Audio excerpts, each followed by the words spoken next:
Hello everyone and welcome. Today we are going to paint this kind of abstract, kind of surreal blue moon scene, and I'm going to be using my pearlescent 16 by 20 inch Frederick's metallic canvas. It's really hard to pick up on the video here, but this canvas is gorgeous. Now I'm going to start with my 1-inch flat brush and a little bit of water. And this is the Liquitex iridescent rich silver. So it says it's opaque, but I found it to be quite transparent, especially for how thin I'm applying it here. I'm just kind of plopping some down and then using the tip of my brush to kind of scratch it out. I'm definitely looking to make brush marks, but I am spreading the paint quite thin. I just, I want to kind of build a little bit of that abstract texture and interest. If you don't have a metallic canvas and metallic paints, really you can do this with anything. Paint your canvas a super pale gray and then use a slightly darker gray and a slightly darker gray, or any colors that you like. I'm kind of on a metallic kick lately. I think it's due to these canvases because I don't usually use a lot of metallic paint, but I'm really enjoying these. So as you can see, that paint isn't making a huge difference on the canvas. It's not covering all of that pearlescent. It's just kind of giving us some interesting texture and shadows. You want to make sure that this is completely dry because I'm going to add another layer and I don't want to just, get a smooth blendy mess. So a little bit more silver just to deepen that a little bit more.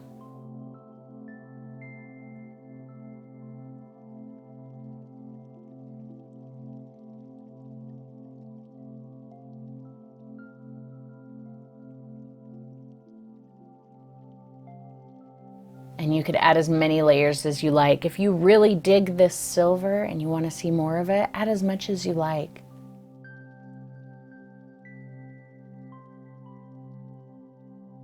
I liked it because it just kind of gave a little bit of a vintagey type feel.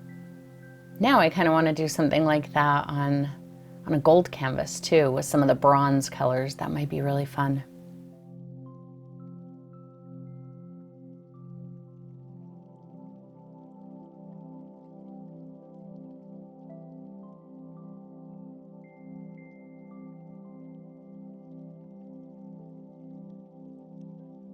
All right, make sure that's completely dry again, because now we're going to use a different color.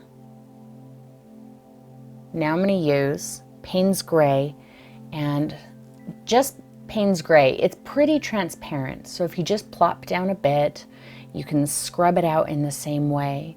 Don't try to cover all that silver, obviously. Don't try to cover all the pearl. Because the Payne's Gray is so transparent, all of those colors will glow through it, and we're really starting to get some fun kind of, distressed looking texture. I really, really enjoy that texture. A little bit of matte medium just to blend out any little streaky lines. I don't think, I did use matte medium in the mountains to make it quite transparent. You could probably do it without. So I don't think for this painting you absolutely have to have matte medium. It's just kind of my go-to thing, so I use it by default now.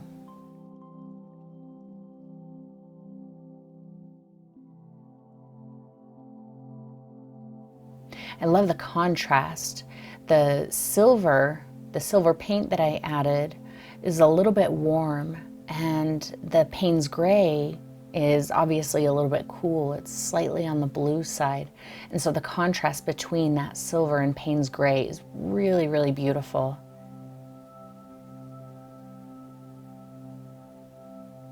And I almost feel like I could leave it right there. And it would be, just a pretty texture, vintagey thing to hang on the wall for some interest. Again, you want to make sure that's perfectly dry. I'm going to go to my 1/2 inch a lot of matte medium and just a little bit of Payne's gray. I'm going to start on my distant mountains, and I want them to be very transparent. If you're not using matte medium, you could always just mix some white with the Payne's gray. It'll be opaque, it won't be transparent like what I've got, but you know, that's fine. It's just different, it's not wrong. Because this is so transparent, I have to make sure that I'm keeping my brush strokes going in the direction that I feel like the mountains would go, because they're going to show. There's no way around that.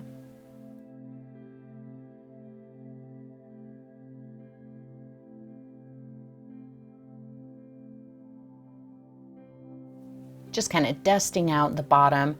I don't want a hard line at the bottom of the mountains because it's just going to be harder to cover up with the next layer of mountains.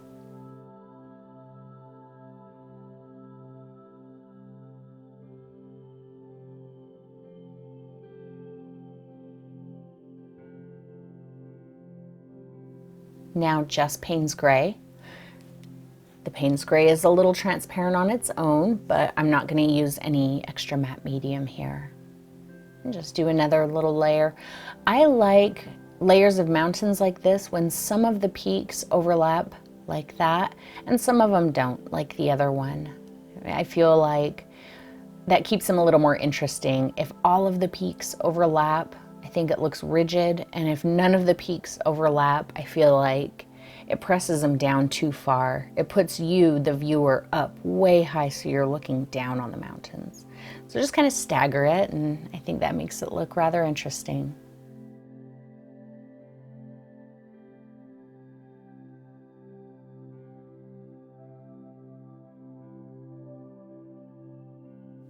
Again, just dusting out that bottom edge so I don't have to deal with a hard paint line later.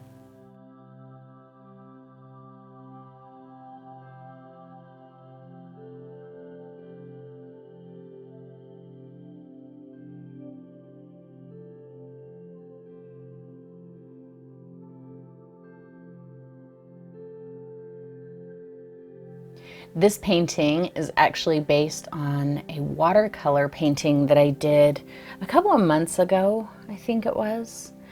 Vince and I, my husband Vince, is a writer, and we have a little story and art blog called Shadows on the Page. And so I make little moody or creepy paintings, typically in watercolor, but not always.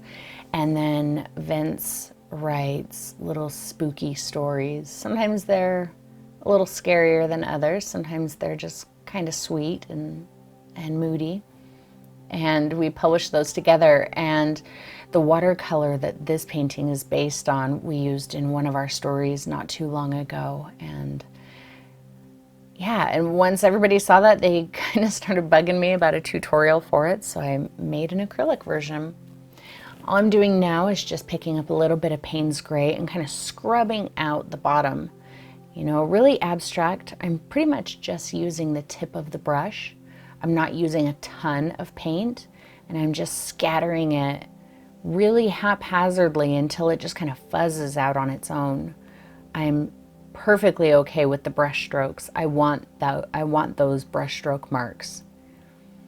And I was really inspired to do that, kind of the scrubbing. Remember when I painted with my friend Will and we painted the crystals, and he always does this incredible scrubbing around the edges of his paintings, and you know, I never do things like that, and that's such a freeing thing to do. So I thought I'm gonna do that. So that scrubbing is my ode to Will. You can check out the video that Will and I did together in the information iCard up at the top. Now I just have a piece of string wrapped around the end of my chalk pencil, and I'm kind of using it like a, what is that called, a compass, just holding the string down in the middle and drawing the shape of my moon. You can use a lid or a bowl to trace it if you like. Going to my angle, that is my 5/8 inch, and I'm getting a mixture of phthalo blue and phthalo green. It's a little heavier on the phthalo blue side, but it varies a bit each time I go back for more. And just a little bit of white.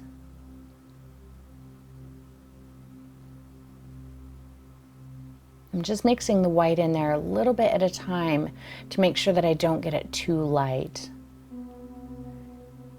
And I'm just going to start filling in the moon. And just like always, whenever I go back for more paint, my color is going to end up being a little bit different. You know, it might be lighter or darker or heavier on the blue, heavier on the green.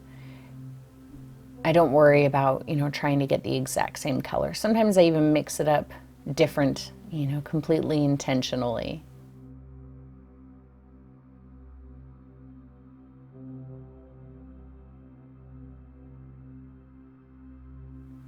Just make sure you use the chisel edge of the angle brush to make that crisp line.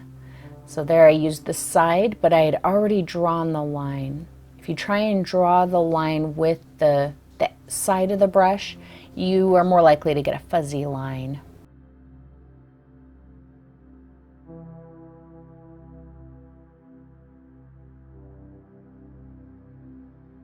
Don't worry about transparency just yet. I know I can see a ton of the mountains through my moon, and I'm not worried about that because, you know, clearly I'm going to add a couple of layers to it.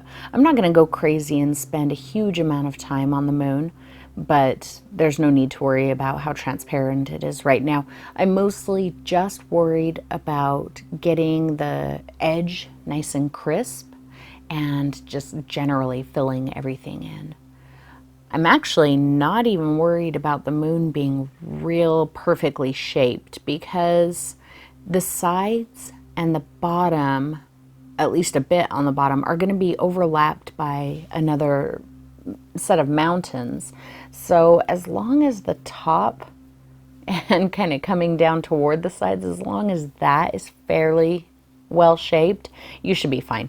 My moon has a flat spot on the left and it kind of looks like an egg. It's a little longer than it should be, but in the end you can't tell.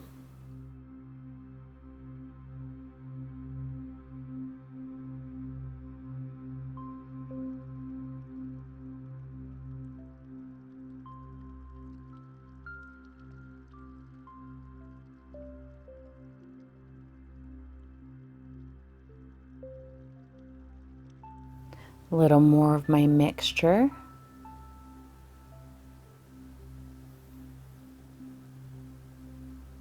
And we'll take it a little bit lighter and just start working on a few of the highlight areas. I'm not using any matte medium here. I may use some to blend in a bit. All I'm doing here is I kind of plop down a brush stroke and then go up onto the tip of the angle brush and just kind of lightly scumble. See, so plop it down up onto the tip and then just scumble. I'm not looking to, you know, I'm not looking to blend. I'm not looking to completely obliterate any brush strokes or hard lines. That kind of a scumbly brush stroke gives me some texture, and I really like that. It's a nice, you know, simple texture that really works, I feel like, for an abstract moon. So again, just kind of plop it down up onto the tip and then scumble it out. Try not to scumble in a circle like we talked about in the Harvest Moon video. You don't want polka dots on your moon. Kind of scumble it out in, you know, lots of different directions and shapes. Make sure you leave some spots that are quite bright and even leave some holes that show the, you know, the darker color underneath.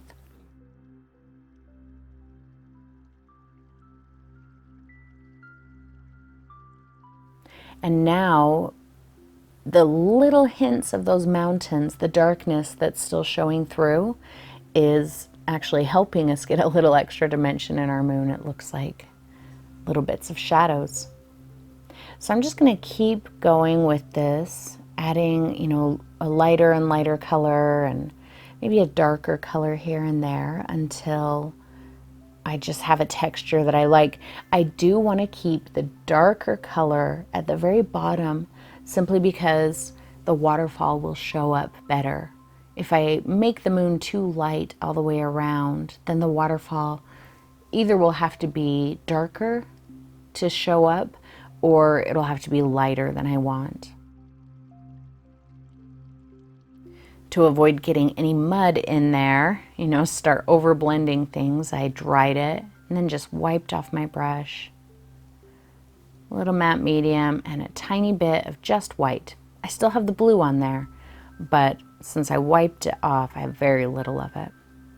Plop it down and scumble it out.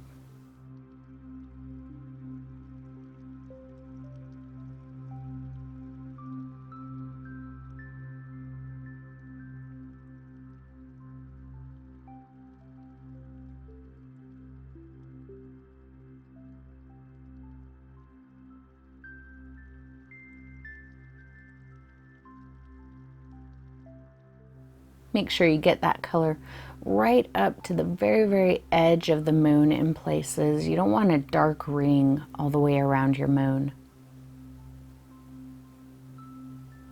You can really experiment with your brush stroke here. You can, if the brush stroke that I tell you that I'm using doesn't work for you, just experiment with a bunch of different things. Find your brush stroke, find the mark that, is gonna kind of help set your painting apart from anyone else's.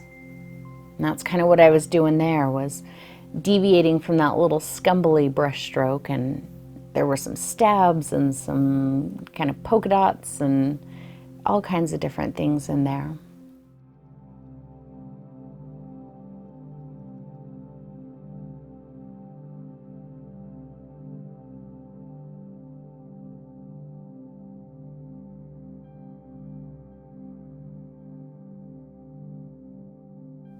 Just keep going until you like what you have. Again, if you feel like you're struggling with something or it's getting away from you, just let it dry. Don't try and blend something. The more you try to blend something that you don't like, the more you're just gonna smear it all together and lose any definition and just get a solid color. So, if you get a brush stroke you don't like, just think, oh, that's okay, and leave it, and then come back over it later with another color. Not a big deal. It's better than blurring it all together.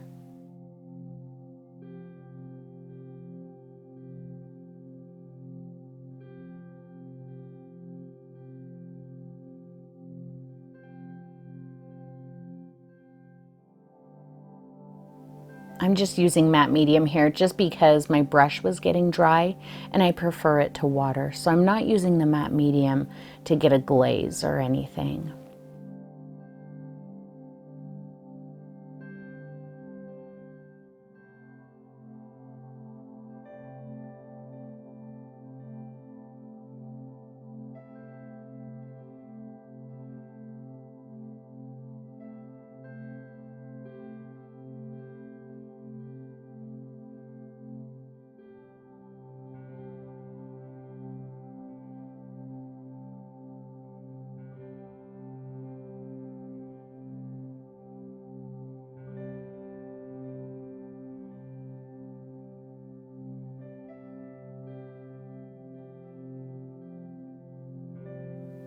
Just a little bit of a darker and bluer color there for some variation.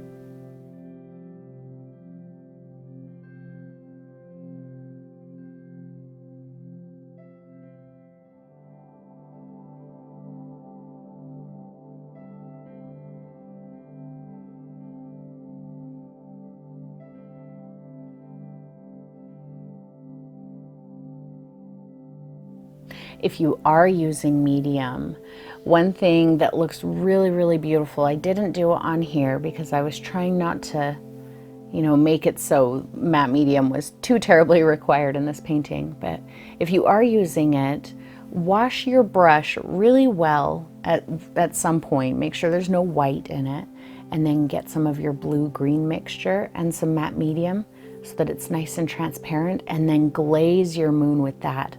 And those jewel tone blues and aquas and greens, they really will make that moon glow, especially if you've got some nice white and, different values of your blues under there. It's really, really beautiful.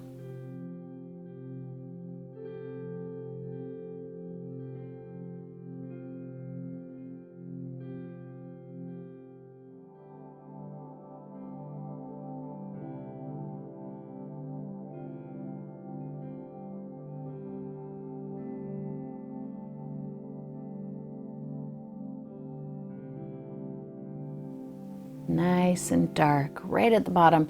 But that doesn't mean that we can't have any of that nice dark color up a little bit higher too. Wipe that brush off again so we can get some fairly pure white. Make sure those highlights are about as punchy as they can get. I'm starting to leave a little bit more of some hard lines in there, some rougher edges.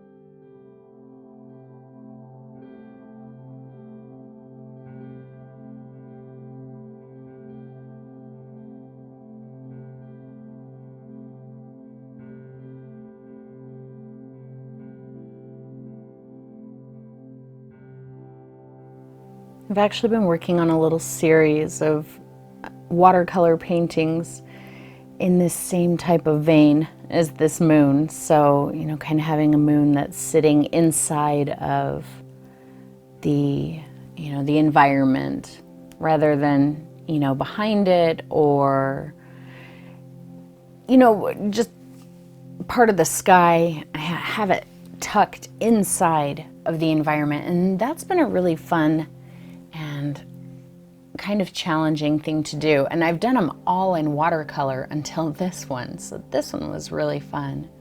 It's the first time I got to experiment with that idea in acrylic.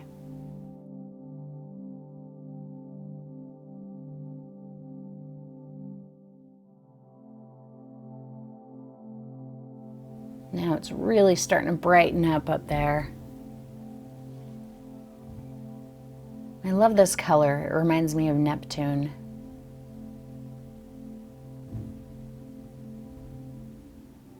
See there, I was experimenting with that brush stroke again, kind of flopping the brush back and forth and getting some interesting marks.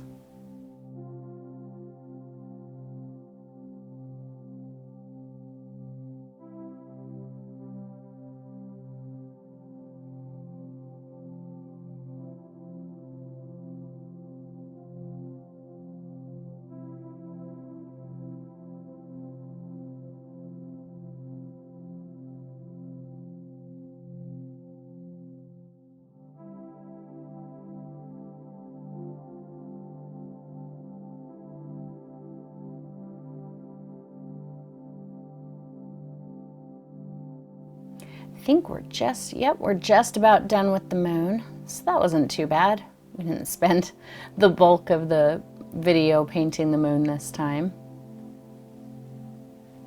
But I think that's a simple and fun way to paint just kind of an abstract moon.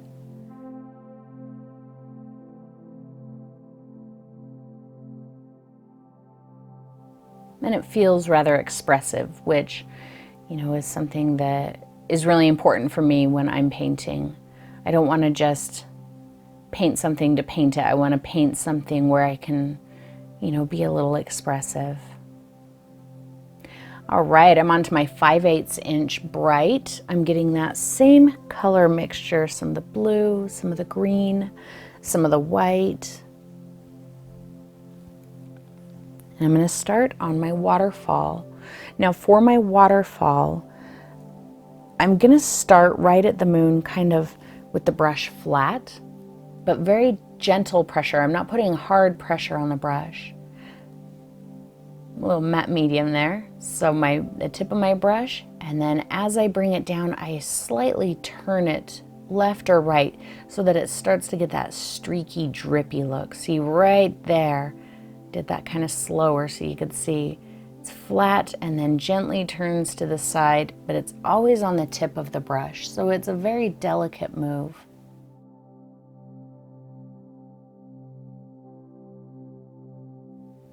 Make sure you leave the edges maybe not quite as drippy and hangy downy as the middle bit. That way your waterfall won't seem, real stiff. It'll seem very, very drippy.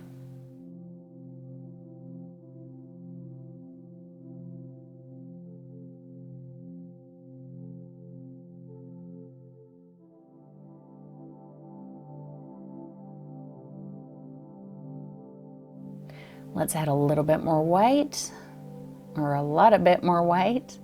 And I'm going to do a similar thing, but I'm going to be very careful not to overblend. I'm not trying to cover everything I just did. I'm not trying to blend into that and lighten it. I'm just adding some streaks.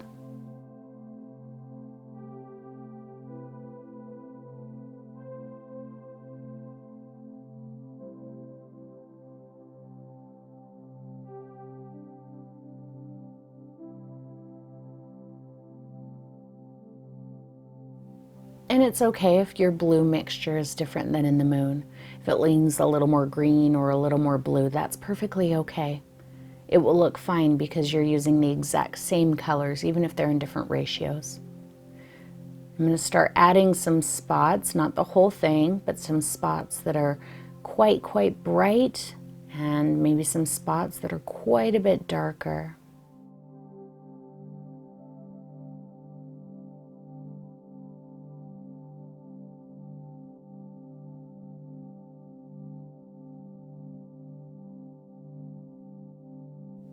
Nice and bright there. And I love how streaky it is. Now I'm going to go to my number 3, and my number 3 round, sorry. And I just picked up pretty much white.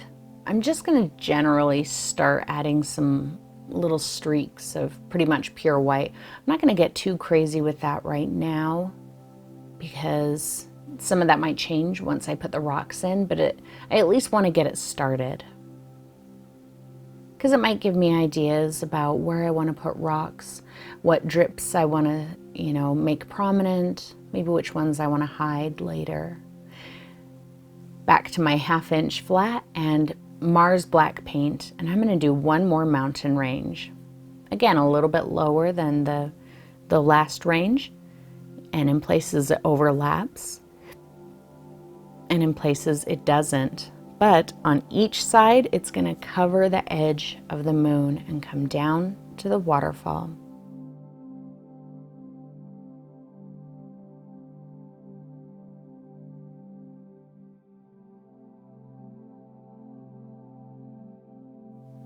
Fill that in. And then again, I'm going to do that little scratchy, sketchy bottom to the black. In my watercolor painting, obviously I just let the black paint run and kind of cause this drippiness, but you can't do that with acrylic paint and have it look good and have it be, structurally sound, so the paint doesn't get removed from your canvas. So I felt like the scribbling was really nice. It was a good technique for this.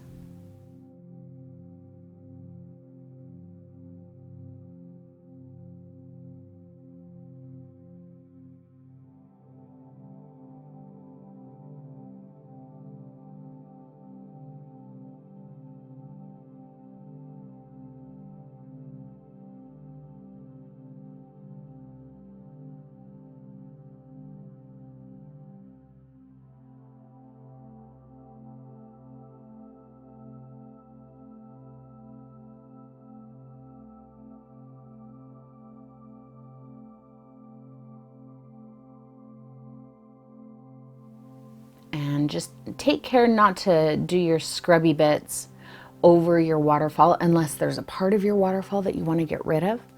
I did take it pretty close to it, but I'm going to take a little bit of cliff over top of the waterfall. So I didn't worry about getting it too close to the waterfall.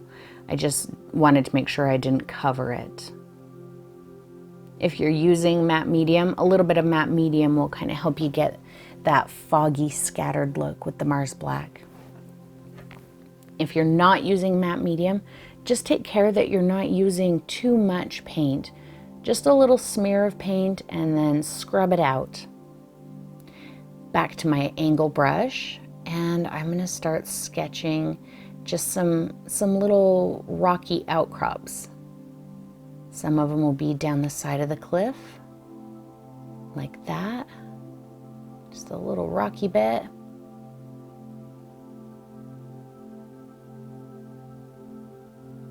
Scumble that back.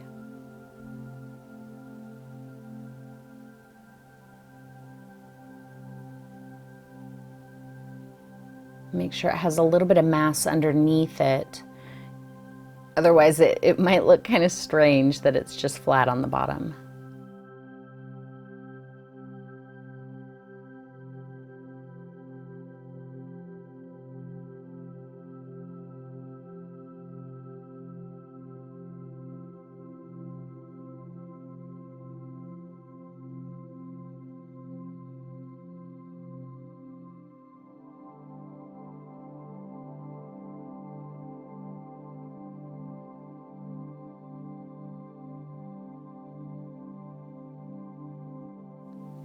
Always scumble out that line before it can set and give you a solid line back there that you can't get rid of.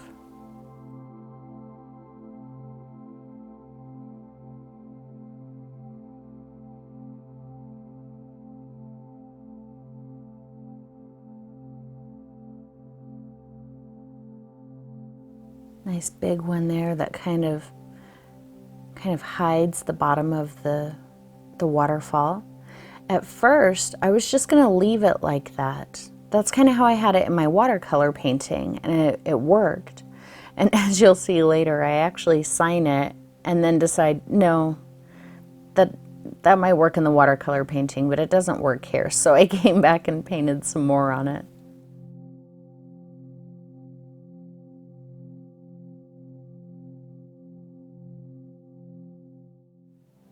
Bring it in tight here. I'm going to use the long point of my angle brush and start drawing some little rocks that are maybe just kind of in the middle of the waterfall shape. Some of them I might end up attaching to the sides, but some of them might just be kind of poking out and floating off on their own.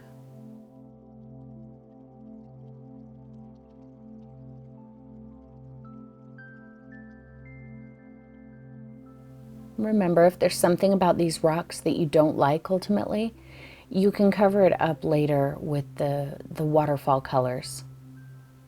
I mean, clearly once the black has dried, because you don't want to drag that through the water.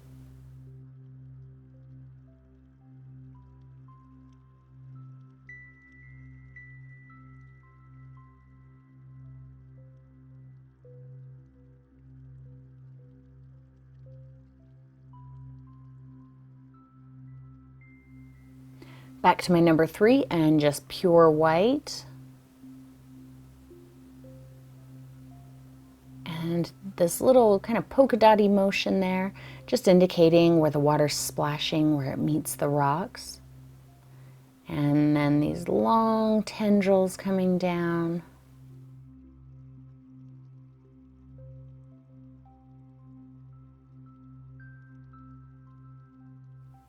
You can do this in both the white and in the blues. I think I do come back and do a little bit of the different blues too. And you can use those little splashy bits to kind of hide anything you don't like. You know, if you don't like the way a rock is shaped, put some splashy bits over it. If you don't like, you know, a color that's in there, just put some splashy bits over it. And I'm even bringing some that maybe on the other side of the waterfall, the water's really, you know, hitting the rock and splashing up and kind of cascading over the edge of the rock there as well. And this is a fantasy kind of abstract painting, so it doesn't have to look, you know, scientifically viable.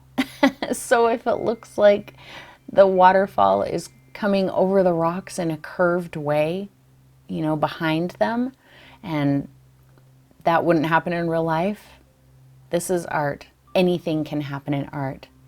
So all of those things that can't happen in real life, you can make them all happen in a painting. And I liked that kind of whimsical look of water doing things and dripping in ways that it doesn't actually, it doesn't actually do those things in real life. And I liked that. Spend as much time here on these little drippy bits as you like. I think that the more time and energy you put into them, the cooler it's going to look. If you just have a couple of drippy bits, it might look a little awkward, but when you start getting a lot in there, it looks really nice.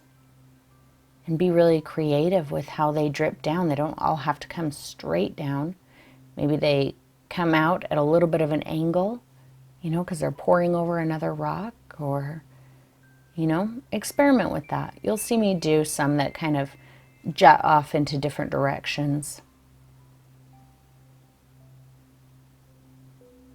So see right there, I took that one over to the left and then down.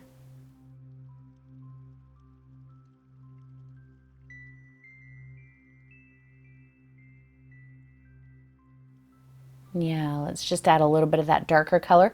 This darker color for some drippy bits is actually really nice to use like under rock ledges.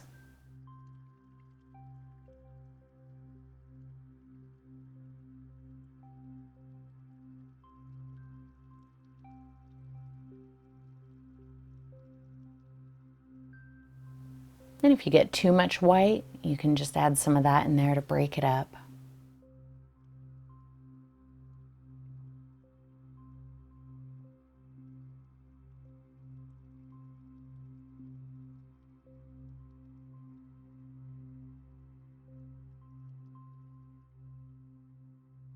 A little bit of that darker color under those rocks and under this little cliff face.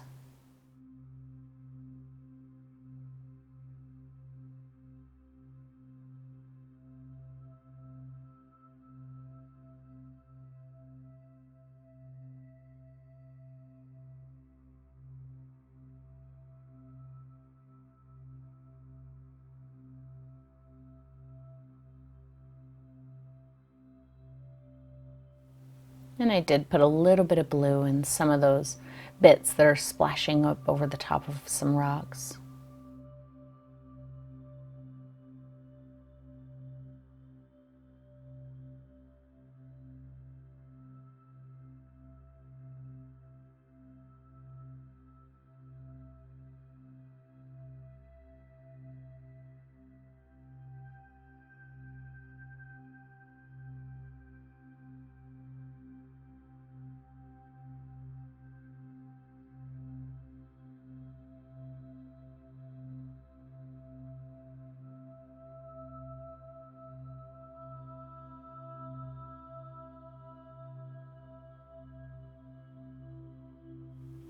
We'll just keep taking that down the waterfall. And I think this is one of those parts that you can just kind of get lost in the process. Spend as much time as you need here. Just enjoy it. Don't get frustrated with anything, because any, quote unquote mistakes that you make in this area, so easy to cover up. Just let it dry and then come back and cover it up.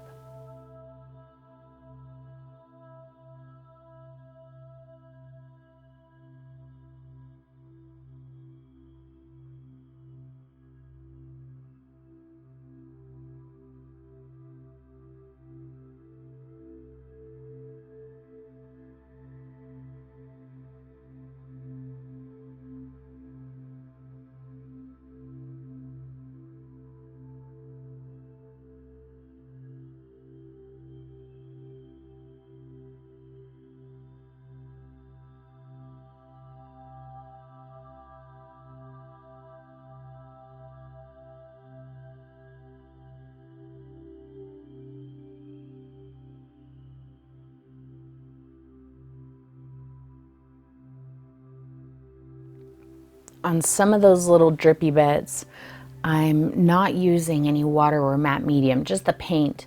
So it kind of fuzzes out and stops, you know, kind of higher up. And then occasionally I'll use a little water or matte medium. So the drippy bits are very smooth and they last a lot longer. And that just helps me get a nice variation, you know, rather than having them all be smooth and long. It's nice to have some that are and some that are a little bit shorter and maybe a little bit rougher. So just kind of experiment with that on your own and, you know, see what technique, you know, using water or not, see what you like the best, what gives you the look that you're going for.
Maybe we'll make this splashy bit at the bottom bigger than the others, and I'm streaking some of the white upwards as well to kind of indicate that that's where the waterfall ends. That's where kind of the big splash is. But then I do end up putting a pool off to the right of that little opening. I felt like that was a fun, you know, addition to it. Just getting a lot of splashes and a couple little runny tendrily bits there. And see, even though those rocks, we just painted them black, there's no highlights. The scrubbing kind of alludes to other rocks, which is nice because you just scrubbed. You didn't even have to work for it and you got the look of lots of rocks. But also with these little tendrils of the water drippies that are coming up over it, when you add a little elbow in there like I did, you know, a little bend before it continues downward, that helps tell the viewer, oh, there's a rock there. The water hit a surface and had to bend to go around it. So that's a really simple way that you can do rocks without even having to, you know, do rocks. Because I know sometimes people will struggle with rocks.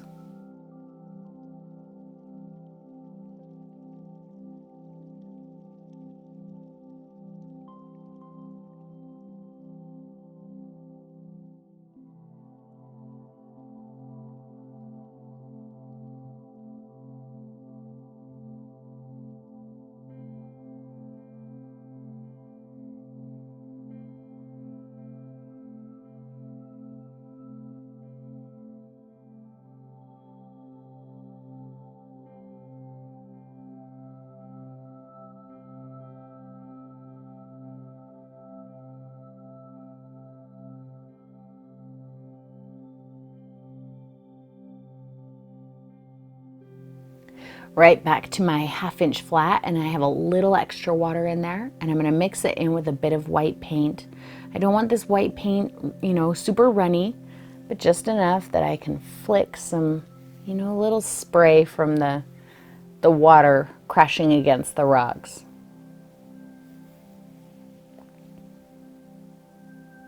Remember, if you do it like this, like I'm doing with the tip of my finger across the edge of the brush, I'm holding my brush about 1 inch away from the canvas.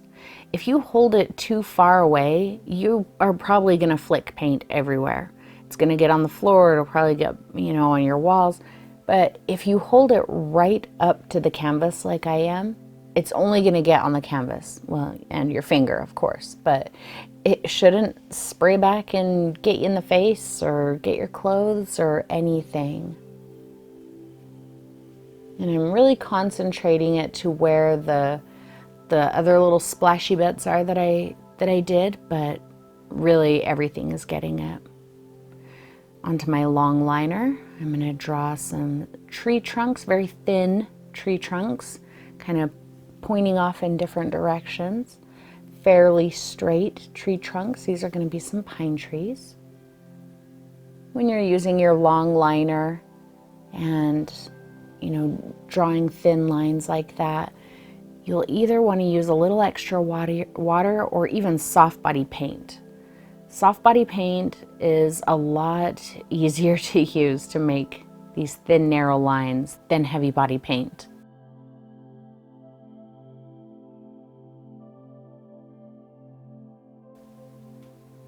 And I think I might be using soft body paint here. Not that you have to. I just have it and I never use it, so I decided to use it.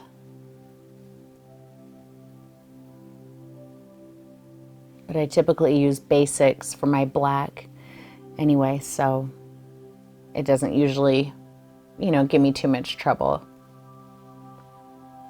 We'll just do one over on that side. And then I'm just going to take the tip of that's my number 3 again, and I'm just kind of scribbling. I'm not trying to make real specific tree branches. It's just a scribble. And it's not even an even scribble. Sometimes the scribble only exists on one side of the tree. See that? Sometimes I skip a whole clump on the trunk.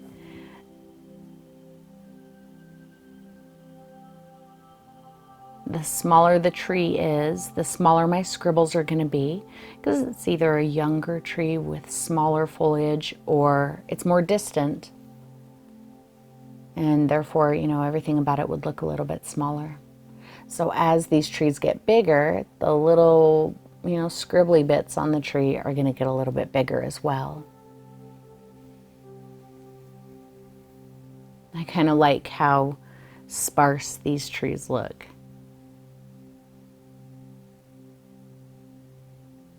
And even give them some little, some little stick branches poking out here and there. Like, maybe the tree isn't doing so well, or maybe it's got, scars on it from fires in the past, or it survived a brutal winter where it lost some branches, and just gives it character, to just scratch in some of those little empty branches and leave it some bare bits. And I think trees are a lot like people, all the little things about them that make them unique from the tree next to them kind of talk about what that tree has been through, how old it is, how it weathers the location it lives in, what winter has been like for it, how drought has treated it.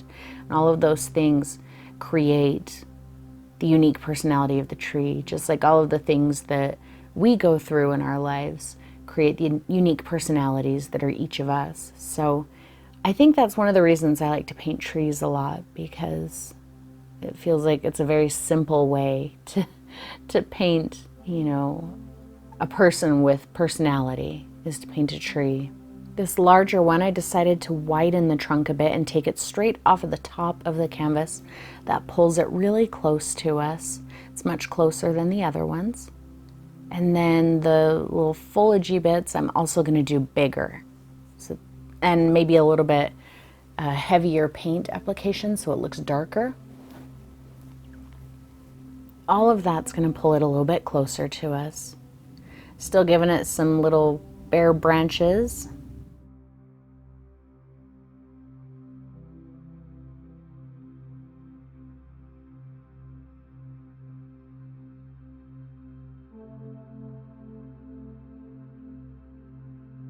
I'm really going to leave this tree pretty lean like the other ones. But you know, give your trees whatever kind of personality you like. And if you don't even want to do pine trees, you wanted to do, you know, poplar trees or cypress trees, bushes, grass, flowers, whatever you want to do.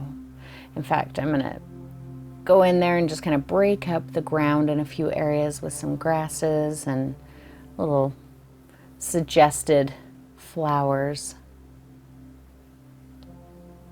Not getting too detailed, just kind of, you know, doing that little sketchy scribble.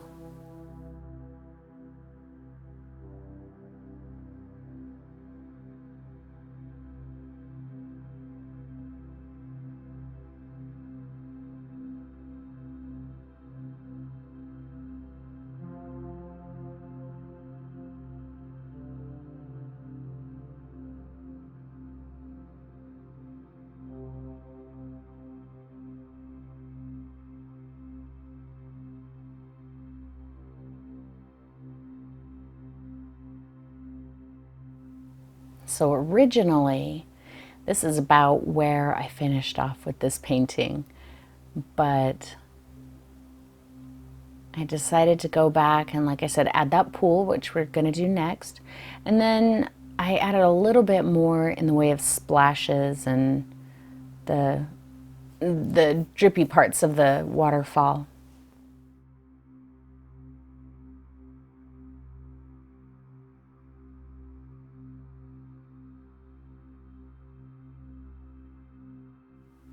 Just taking a pretty solid white there to make sure that some of those really pop.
Yeah, the more white I put in here, the more I like the waterfall.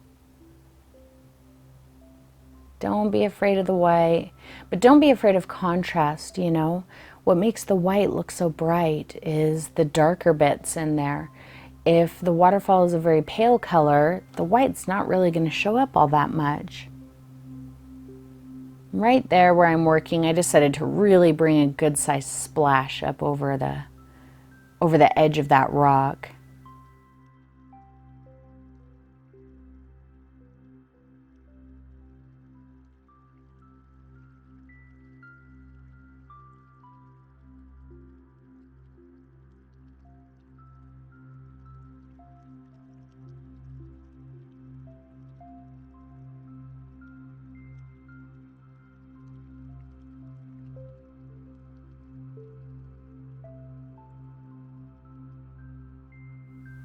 This waterfall kind of reminds me of a little waterfall near where I live.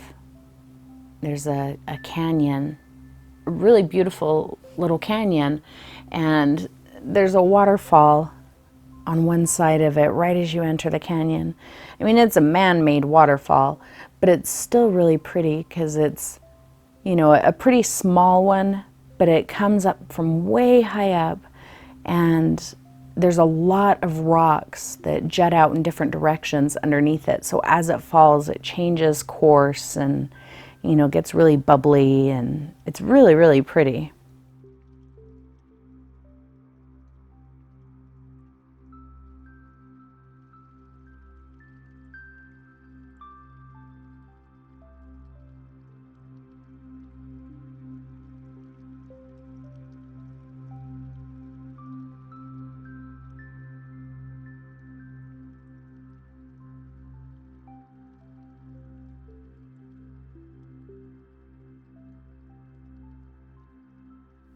Just adding a little more blue there. Since I made it more substantial, I felt like there might be a little bit more of the blue color in there.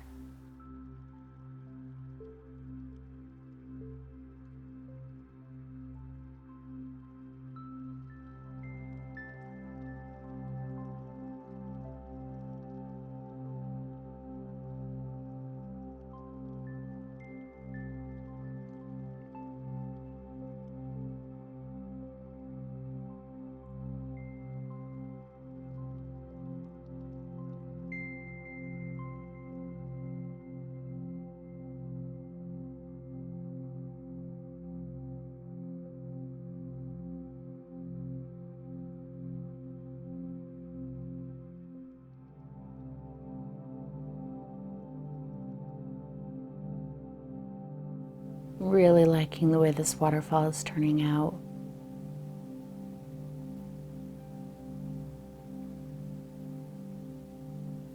A little bit of black just to touch up some of the rocks.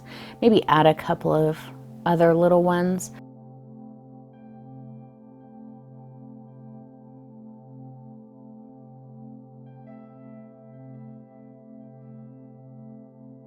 If you feel like you don't need any additional rocks, then, you know, you don't have to. I changed a bit of it enough that I felt like I had to add some rocks to a couple of places.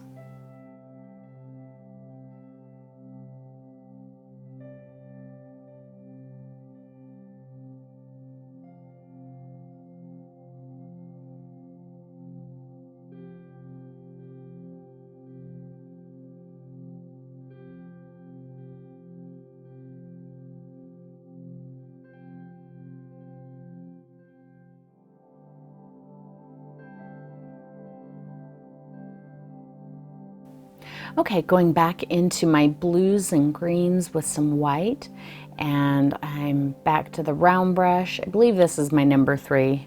It might be my number 2. It doesn't really matter. Sometimes I just grab a brush. But I'm going to mix up some of that color.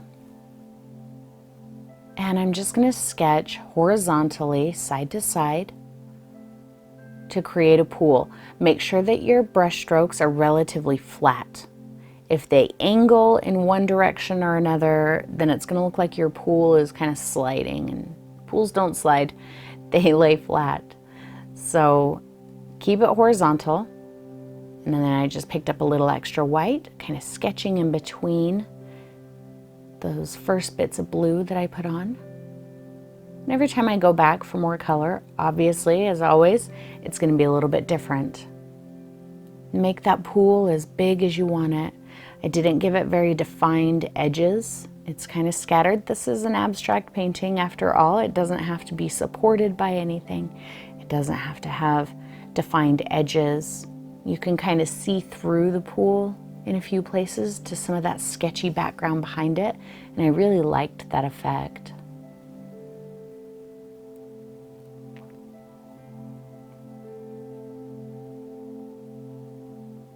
And then I'm going to give it some little drippy bits too. I'm going to add some extra rocks on it in just a minute, but I wanted to get started on the little drippy parts so that I kind of got an idea of where I wanted to put rocks. So the pool, like I said, should be horizontal, completely flat, and the bits hanging off, you want to make sure that they're coming straight down. I mean, they can have a little elbow where they might hit a rock in between, but overall they need to come straight down, just like all of the other ones.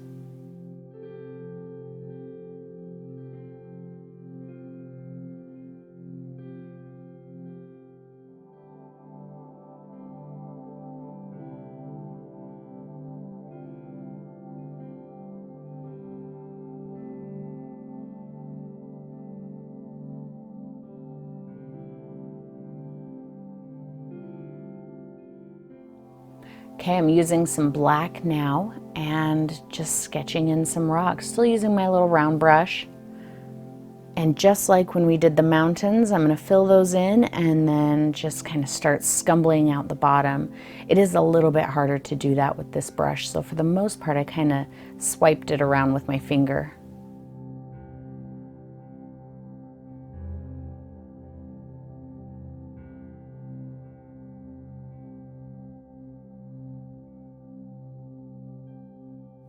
Being really loose and quick with these little rocks. Don't put too much time and energy into them. I think the more that we overthink rocks, the harder they seem to be to do, and then the more mechanical our rocks end up looking when we're done. So don't overthink them. Just, you know, throw down a brush mark and let that be a rock. Whatever that brush mark looks like, that's your rock. And that's kind of why I'm scribbling here. Even when I'm making the top of the rock, it keeps me from, you know, taking too much control and making the rocks look too stiff.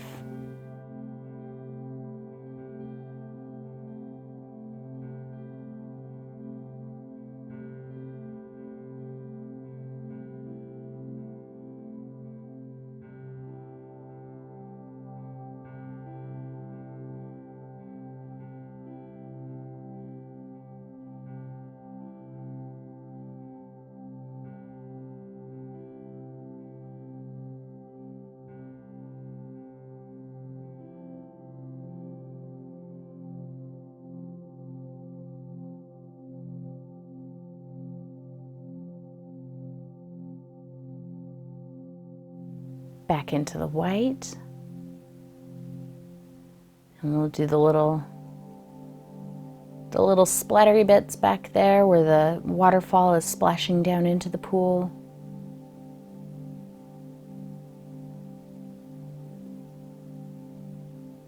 And just touch everything up with some of the little tendrils and splashes and sprays and everything.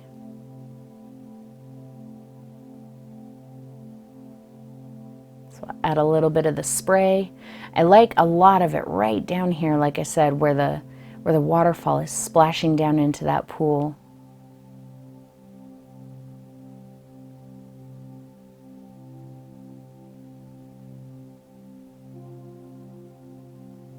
Zoom you in there so you can see some of the little tendrily bits getting done. And then we are going to be about done. It's funny how just a couple little dots of that white can make it look like moving water that's splashing up against a rock, where without it, it almost looks like two solid surfaces meeting each other. But you just add those little splashy bits and brings everything to life. Sometimes it's the tiniest brush stroke that does all of the work in the entire painting. And I kind of feel that way with these. See, just almost polka dotting. And now it's a splash of water coming up over the rock.